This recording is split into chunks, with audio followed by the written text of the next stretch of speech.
ناظرین حضرات، میں ہوں نسیم اختر مراد آبادی آپ کی خدمت میں اس موضوع کے ساتھ کہ ایک سود خور کی توبہ کا بڑا ہی عجیب و غریب واقعہ۔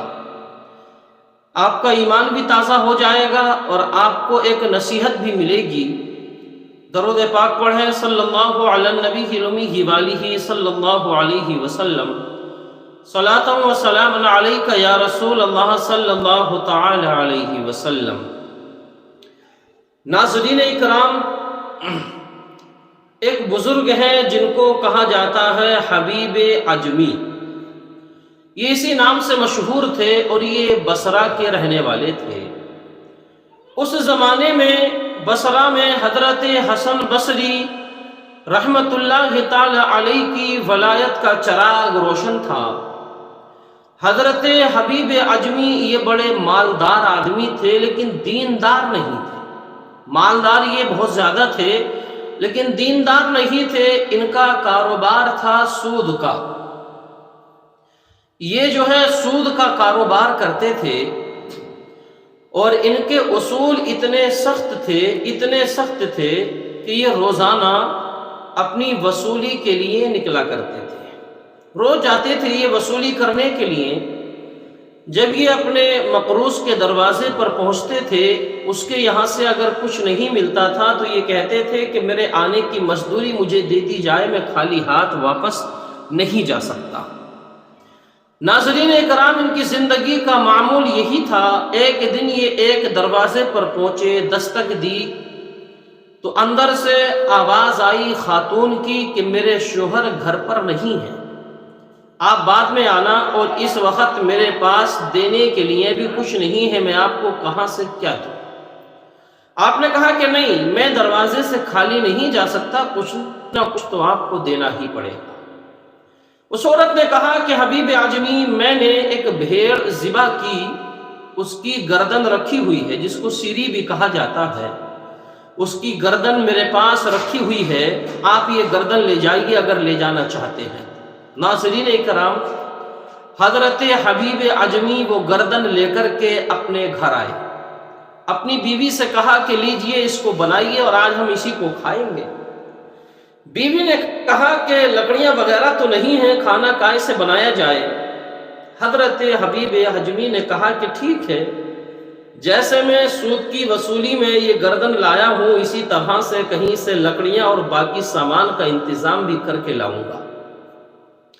حضرت حبیب عجمی گئے اور لکڑیاں لائے، باقی جو ضرورت کی چیزیں تھیں اس میں ڈلنے کے لیے وہ سب سامان لائے۔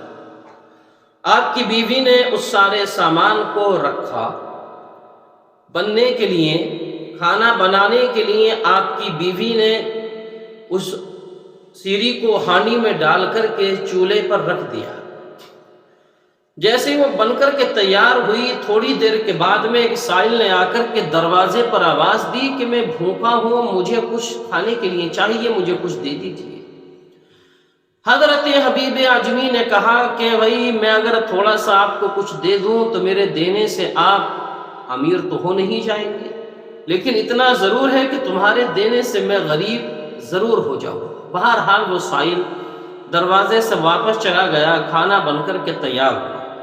آپ کی بیوی نے جب ہانڈی کے اندر چمچ ڈالی کھانا نکالنے کے لیے تو کیا دیکھتی ہیں کہ اس ہانڈی کے اندر جو گوشت تھا وہ پورا خون بن گیا۔ اس میں گوشت کا نام و نشان بھی نہیں، وہ پورے کا پورا خون بن گیا۔ آپ کی بیوی نے آپ کو بلایا اور کہا کہ میرے سرتاج دیکھیے، یہ تمہاری سود خوری کی وجہ ہے، اس کی نحوست دیکھیے کہ جو گوشت آپ لائے تھے یہ سارے کا سارا خون بن چکا ہے، سارا یہ خون بن گیا ہے، یہ کیا ہے؟ یہ بات دیکھ کر کے حضرت حبیب عجمی کے دل پر گہرا صدمہ ہوا۔ آپ کے دل پر اس بات کا بڑا اثر پڑا۔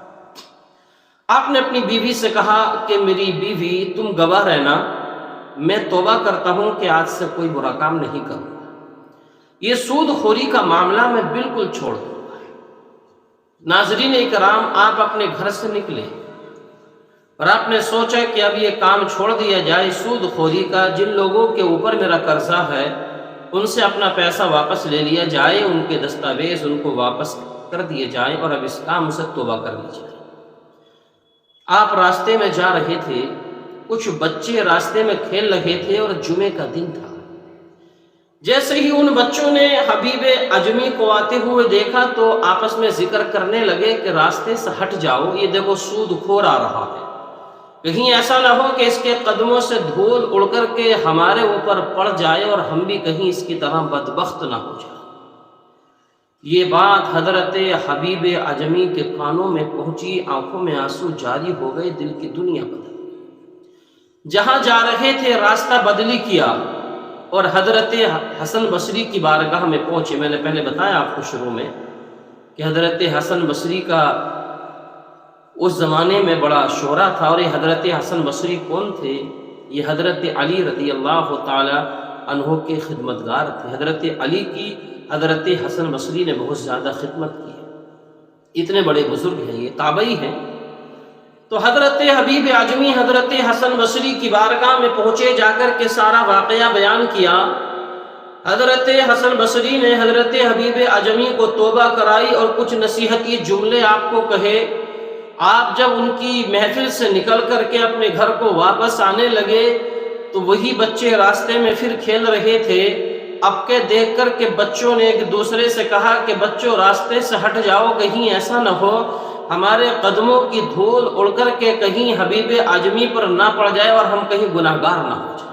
اللہ، جب تک توبہ نہیں کری تھی، جب تک توبہ نہیں کی تھی تو دیکھیے بچے کہہ رہے تھے کہ بدبخت ہے، کہیں اس کے قدموں کی دھول اڑ کر کے ہمارے اوپر نہ پڑ جائے۔ اور جب توبہ کر لی تو دیکھیے کہ بچوں کے دلوں میں اللہ تعالیٰ نے کیا ڈال دیا؟ وہ کہہ رہے ہیں کہ اب کہیں ہمارے قدموں کی دھول اڑ کر کے حبیب اعظمی پہ نہ پڑ جائیں کہ ہم کہیں گناہگار نہ ہو جائیں۔ ناظرین اکرام، حضرت حبیب اعظمی اپنے گھر پہنچے۔ گھر پہنچنے کے بعد میں آپ نے جتنے آپ کے قرض خواہ تھے سب کو آپ نے بلایا اور کہا کہ سب میرا مال مجھے واپس دے دو، اپنی اپنی دستاویز لے جاؤ، اب میں سود کا کاروبار بند کر دوں۔ سارے لوگوں نے لا کر کے آپ کا پیسہ دیا، اس سارے پیسے کو آپ نے غریبوں میں بانٹ دیا، اپنے پاس میں کچھ نہیں روکا، اللہ کی عبادت کرنے لگے۔ اپنے زمانے کا اتنا بڑا گنہگار، اتنا بڑا سود خور جب اللہ کی بارگاہ میں توبہ کر لی تو آپ جو ہے اللہ کے بڑے بڑے ولیوں میں شمار ہونے لگے۔ توبہ کرنے کے بعد میں ولایت کے اعلیٰ مقام پر آپ پہنچے۔ قلندر لاہوری شاعر مشرق علامہ اقبال کہتے ہیں کہ موتی سمجھ کے شان کریمی نے چن لیے۔ جب کوئی بندہ عرق ندامت و شرمندگی میں غرق ہو کر کے اپنے گناہوں سے توبہ کرتا ہے، اللہ کی بارگاہ میں سر رکھ کر کے اپنی آنکھوں سے آنسو نکالتا ہے تو اللہ کی رحمت ان آنسوؤں کو موتی سمجھ کے چن لیتی ہے۔ تو علامہ اقبال کہتے ہیں کہ موتی سمجھ کے شان کریمی نے چن لیے، قطرے جو گرے تھے عرق انفعال کے۔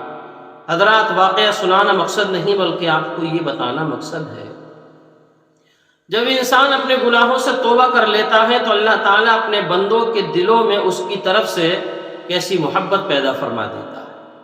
اور بندہ چاہے کتنا ہی گناہگار کیوں نہ ہو، وہ چاہے کتنا ہی گناہگار کیوں نہ ہو، جب وہ رب کی بارگاہ میں توبہ کر لیتا ہے تو اللہ تعالیٰ اتنا بڑا غفور الرحیم ہے کہ اپنے بندے کی توبہ کو ضرور قبول فرما لیتا ہے۔